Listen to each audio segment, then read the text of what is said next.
సినిమాలు ఎప్పుడూ దర్శకుడు మొదటిగా ప్లాన్ చేసిన విధంగా కంప్లీట్ అవ్వవు.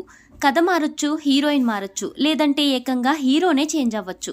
హీరో చేంజ్ అవ్వడానికి చాలానే కారణాలుంటాయి. ఉదాహరణకి హీరోకి కథ నచ్చకపోవచ్చు, లేదంటే తాను ఆ సినిమా చేయలేనని అనుకోవచ్చు, డేట్స్ కుదరకపోవచ్చు, ఇంకా సినిమా చేయకపోవడానికి వేరే కారణాలు ఏవైనా ఉండొచ్చు. అయితే హీరోలు ఒక్కోసారి తాము చేయలేమని ఒక సినిమాని రిజెక్ట్ చేయడమే కాక ఆ సినిమాకి ఎవరు బాగా సూట్ అవుతారో కూడా చెప్పగలరు. అలా చెప్పిన వారిలో మహేష్ బాబు కూడా ఉన్నారు. అతడు తన వద్దకు వచ్చిన డార్లింగ్ సినిమా స్టోరీని బాగా లైక్ చేశాడు. కానీ ఆ పాత్రకు తాను సూట్ అవ్వను అని డైరెక్టర్ కి నేరుగా చెప్పాడు. ఆ తర్వాత డార్లింగ్ హీరో రోల్ కి ప్రభాస్ కరెక్ట్ గా సూట్ అవుతాడు అని సూచించాడు. డైరెక్టర్ ఏ కరుణాకరణ్ కూడా మహేష్ బాబుతో అంగీకరించి ప్రభాస్ ని సంప్రదించారు. యంగ్ రెబల్ స్టార్ ప్రభాస్ కి కూడా ఆ సినిమా కథ బాగా నచ్చేసింది. ఆ పాత్ర తాను బాగా చేయగలను అనే నమ్మకంతో వెంటనే ఓకే చెప్పేశాడు. అంతకు ముందే మహేష్ ప్రభాస్ కి ఈ సినిమా గురించి చెప్పారట. దాంతో ఈ కథను అతడు మిస్ కాకుండా విన్నాడు. ఇందులో చాలా అద్భుతంగా నటించి ప్రేక్షకుల మన్ననలను పొందాడు. సుమారు 20 కోట్ల బడ్జెట్ తో తెరకెక్కిన ఈ సినిమా బాక్సాఫీస్ వద్ద 55 కోట్లు వసూలు చేసి బ్లాక్ బస్టర్ హిట్ గా నిలిచింది.